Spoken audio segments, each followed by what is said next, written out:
जय हिंद आप सभी को। अगर आप लोग एसएससी एमटीएस को फॉर्म को अप्लाई किए हैं तो आप लोग इस वीडियो को शुरू से अंत तक जरूर देखिएगा, क्योंकि ये एसएससी एमटीएस के लिए स्पेशल वीडियो है। आप लोग देख रहे हैं ये कितना ही एग्जाम में पूछा हुआ प्रश्न है। तो आपको अगर जीके जीएस में एकदम धमाकेदार सेशन करना है तो आप लोग इस चैनल से जुड़िए। चैनल को सब्सक्राइब करके बेल आइकन को दबा लीजिएगा, वीडियो को भी लाइक कर लीजिएगा। इस चैनल पर आपको डेली प्रैक्टिस सेट चलता है जीके जीएस का और एसएससी एमटीएस का वो भी। ठीक है, चलिए सेशन को स्टार्ट करते हैं। चैनल पर नए हुए चैनल को सब्सक्राइब करके बेल आइकन को दबा लीजिएगा। देखिए सबसे पहला नंबर यहाँ प्रश्न दिया है, परमाणु अभाज्य है, यह निम्नलिखित में से किसने प्रस्तावित किया था? बताइए। परमाणु अभाज्य है, यह निम्नलिखित में से किसने प्रस्तावित किया था? तो डाल्टन ने बताया था कि जो परमाणु है ये अभाज्य है। ठीक है, तो right answer option number A हो जाएगा। निम्नलिखित में से किसे आधुनिक परमाणु सिद्धांत का जनक माना जाता है? निम्नलिखित में से किन्हें आधुनिक परमाणु सिद्धांत का जनक माना जाता है? तो आधुनिक परमाणु सिद्धांत का जनक जॉन डाल्टन को माना जाता है। राइट आंसर ए हो जाएगा। जॉन डाल्टन को आधुनिक परमाणु सिद्धांत का जनक माना जाता है। आप लोग देख रहे हैं ये एग्जाम सीडीएस में पूछा हुआ प्रश्न है। सीडीएस और ये एसएससी दोनों में पूछा हुआ है। एसएससी में पूछा हुआ है तो ये एसएससी एमटीएस के लिए काफ़ी इंपॉर्टेंट क्वेश्चन है। परमाणु संरचना का मॉडल किसने विकसित किया? जो परमाणु संरचना का मॉडल है ये किसने विकसित किया? तो परमाणु संरचना का मॉडल बोहर तथा रदरफोर्ड ने विकसित किया था। राइट आंसर सी हो जाएगा। परमाणु संरचना का मॉडल बोहर तथा रदरफोर्ड ने विकसित किया था। करेक्ट आंसर सी हो जाएगा। नेक्स्ट क्वेश्चन देखिए, प्रश्न दिया है, परमाणुवीय नाभिक किसने खोजा था? परमाणुवीय जो नाभिक है किसने खोजा था? तो परमाणुवीय नाभिक रदरफोर्ड ने खोजा था। राइट आंसर ए हो जाएगा। परमाणुवीय जो नाभिक है रदरफोर्ड ने खोजा था। परमाणु के नाभिक का आकार होता है, जो परमाणु का नाभिक का आकार होता है कैसा होता है? तो 10⁻⁻15 मीटर के बराबर होता है। जो परमाणु के नाभिक का आकार होता है और 10⁻⁻15 मीटर के बराबर होता है। तो right answer option number A हो जाएगा आपको। किन किरणों के प्रकीर्णन से नाभिक के आकार का आकलन किया जा सकता है? किन किरणों के प्रकीर्णन से नाभिक के जो आकार का आकलन है वो किया जा सकता है? तो किन किरणों के प्रकीर्णन से? तो अल्फा कण से आपको नाभिक के आकार का आकलन किया जा सकता है अल्फा कण से। राइट आंसर ये हो जाएगा। स्वर्ण पत्र से किसके प्रकीर्णन का अध्ययन करके रदरफोर्ड ने नाभिक की खोज की? स्वर्ण पत्र से किसके प्रकीर्णन का अध्ययन करके रदरफोर्ड ने नाभिक की खोज की? तो अल्फा कण का अध्ययन करके रदरफोर्ड ने नाभिक की खोज की। तो राइट आंसर ए हो जाएगा। नेक्स्ट क्वेश्चन देखते हैं। देखिए प्रश्न दिया है यहाँ पर आपको, रदरफोर्ड के अल्फा कणों के प्रयोग ने सर्वप्रथम दिखाया कि परमाणु में होता है। रदरफोर्ड के अल्फा कणों के प्रयोग में सर्वप्रथम दिखलाया कि परमाणु में होते हैं। तो परमाणु क्या होते हैं? परमाणु में नाभिक होते हैं। Right answer option number C हो जाएगा। परमाणु में नाभिक होते हैं। रदरफोर्ड का पतले स्वर्ण पर्ण पर अल्फा कण प्रकीर्णन प्रयोग निम्नलिखित में से किसकी खोज के लिए उत्तरदायी है? रदरफोर्ड का पतले स्वर्ण पर्ण पर अल्फा कण प्रकीर्णन प्रयोग निम्नलिखित में से किसकी खोज के लिए उत्तरदायी है? तो परमाणु नाभिक के लिए उत्तरदायी है। राइट आंसर सी हो जाएगा।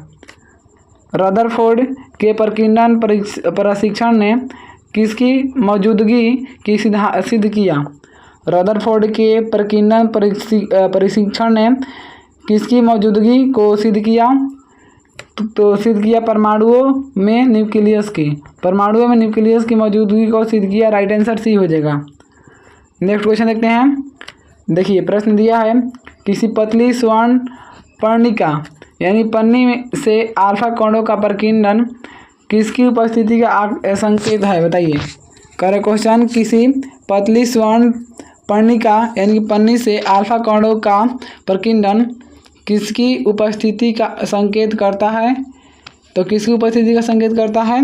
किसी परमाणु के केंद्र में धनावेशित नाभिक का संकेत करता है। राइट आंसर सी हो जाएगा। नेक्स्ट क्वेश्चन देखते हैं।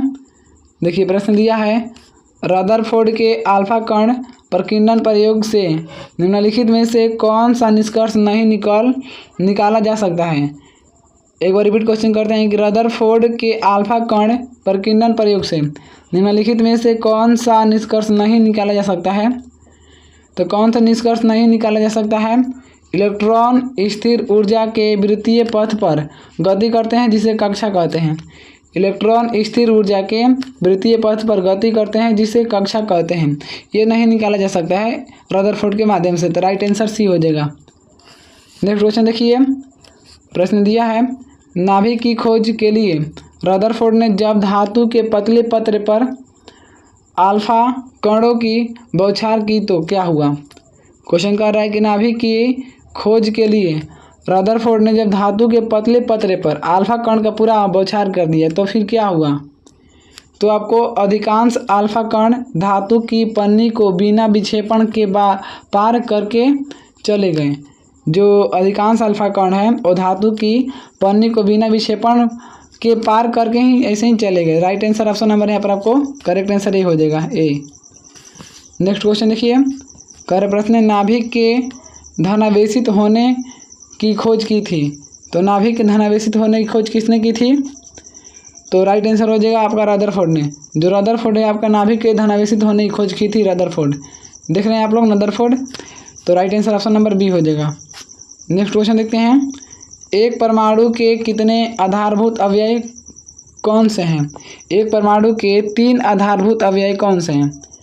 तो एक परमाणु के 3 आधारभूत अवयव कौन से हैं। तो प्रोटॉन, न्यूट्रॉन और इलेक्ट्रॉन, ये एक परमाणु के 3 आधारभूत अवयव हैं। राइट आंसर बी हो जाएगा, आपको ऑप्शन नंबर बी हो जाएगा।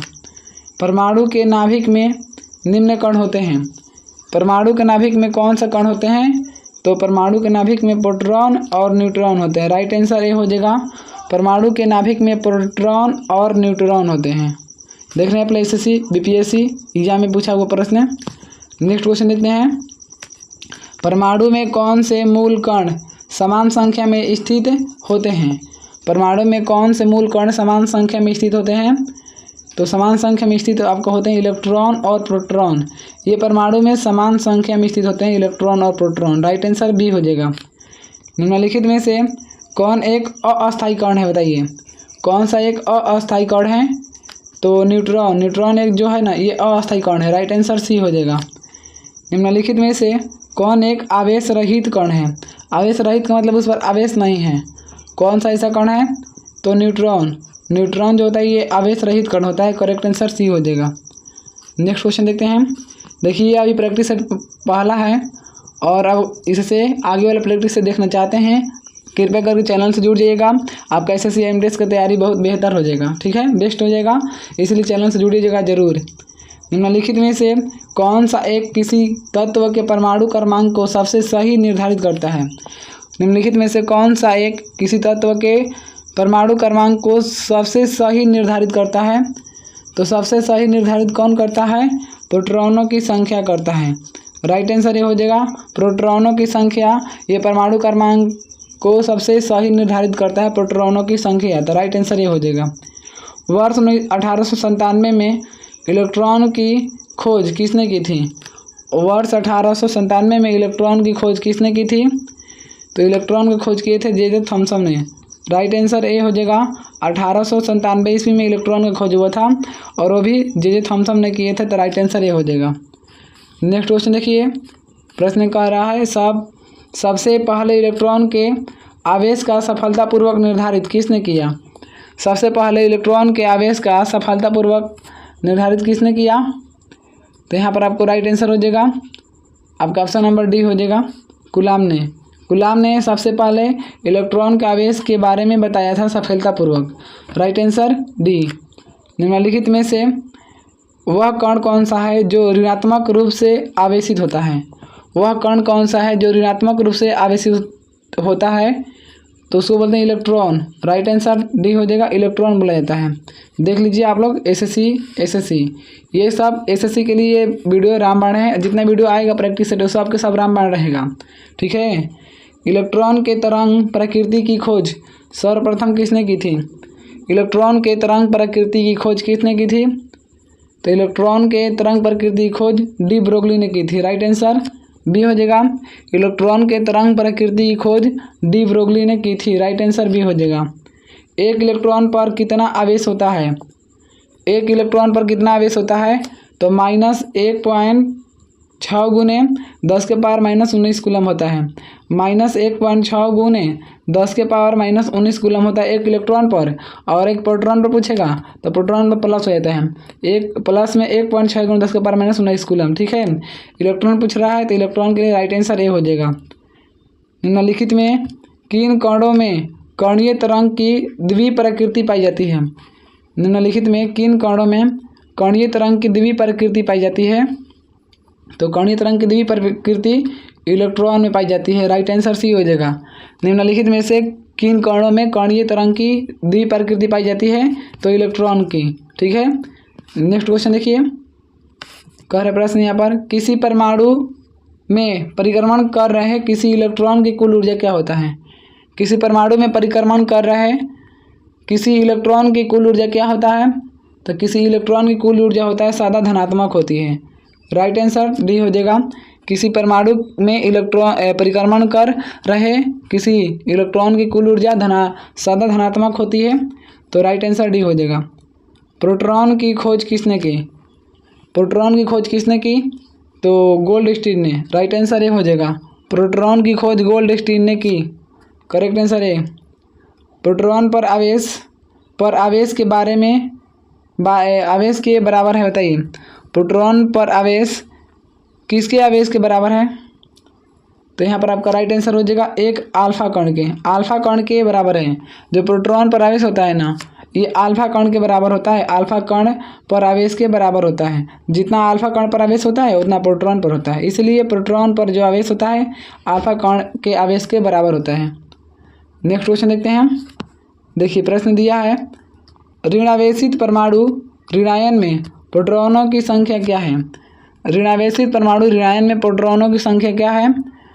तो ऋणावेशित परमाणु ऋणायन में प्रोटॉनों की संख्या आपको हो जाएगा, परमाणु में इलेक्ट्रॉनों की संख्या से कम होता है। जो प्रोटॉन की संख्या होता है ना, प्रोटॉन की संख्या, वो परमाणु में इलेक्ट्रॉन की संख्या से कम होता है। इलेक्ट्रॉन की संख्या से कम होता है प्रोटॉन की संख्या। तो राइट आंसर डी हो जाएगा। न्यूट्रॉन की खोज निम्नलिखित में से किसने की थी? तो न्यूट्रॉन की खोज किसने की थी? जेम्स चैडविक ने। Right answer option number A हो जाएगा। जो न्यूट्रॉन की खोज किए थे उनका नाम है जेम्स चैडविक। शॉर्टकट में लिखा है जे चैडविक, लेकिन होता है James Chadwick. Right answer A हो जाएगा।